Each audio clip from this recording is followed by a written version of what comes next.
If you're running an agency for the last 2, 3, 4 years and you feel like you're more stuck in a job that you created for yourself, like you are an employee in your own business rather than being a business owner, profitable, in control, here is why. My name is Juan Guerra and I'm the founder of ScaleYard. And a couple of years ago, I started by building a video agency. Now, a couple of years in, and I'm stuck. I'm wondering what is happening. Why do I feel like I'm being an employee and I have created a job for myself rather than being a business owner?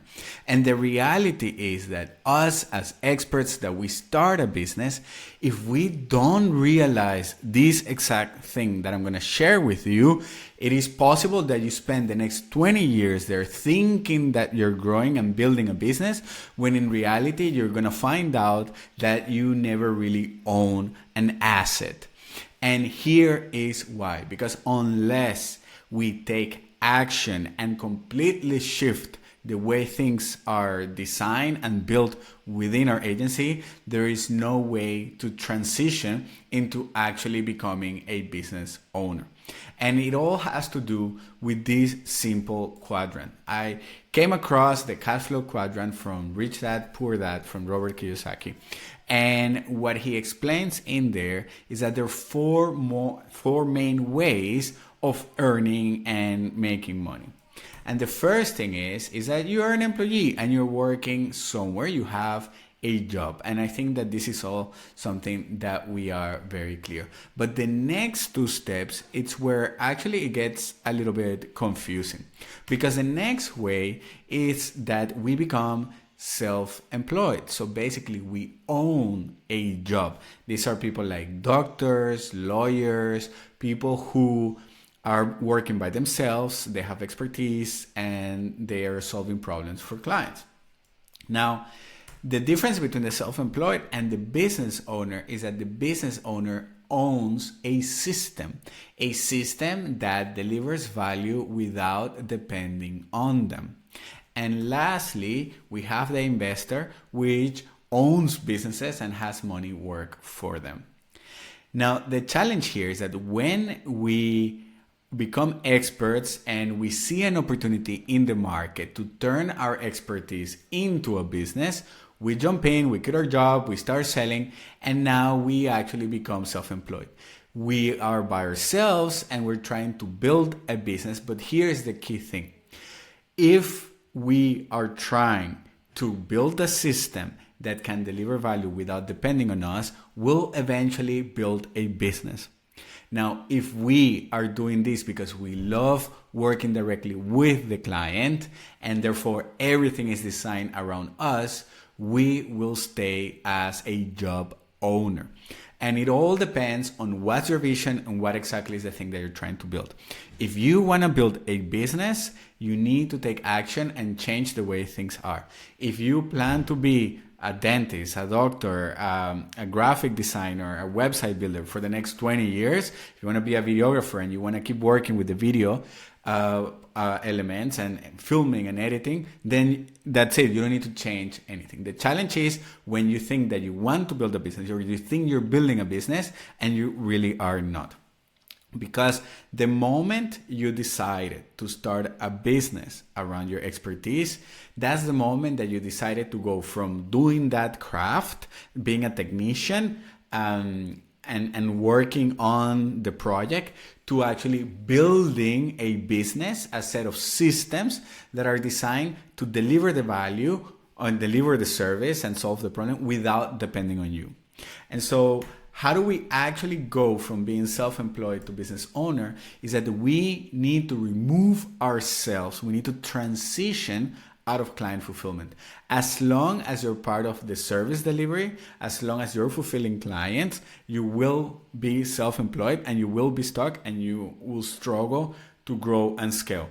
All you're doing is becoming a glorified freelancer that had systems that allow you to serve more people. But if you are the one doing the thing, then that's it. You just have a job and you will always be limited. You're trading time for money and you will always be limited. And this is all coming from a book that I came across called The E-Myth from Michael Gerber. And there's a key quote here that is work on your business, not in it.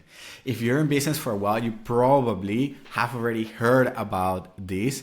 And when I first came across the book and I read it, it was a huge realization for me, because all the time I'm trying to build a business, it's been 2-3 years at the time, and I'm wondering, why is this so overwhelming? Why do I feel like I work so much for too little? Why am I having these 12-hour days that are depending on me, and why I cannot just suddenly transition into becoming a business owner?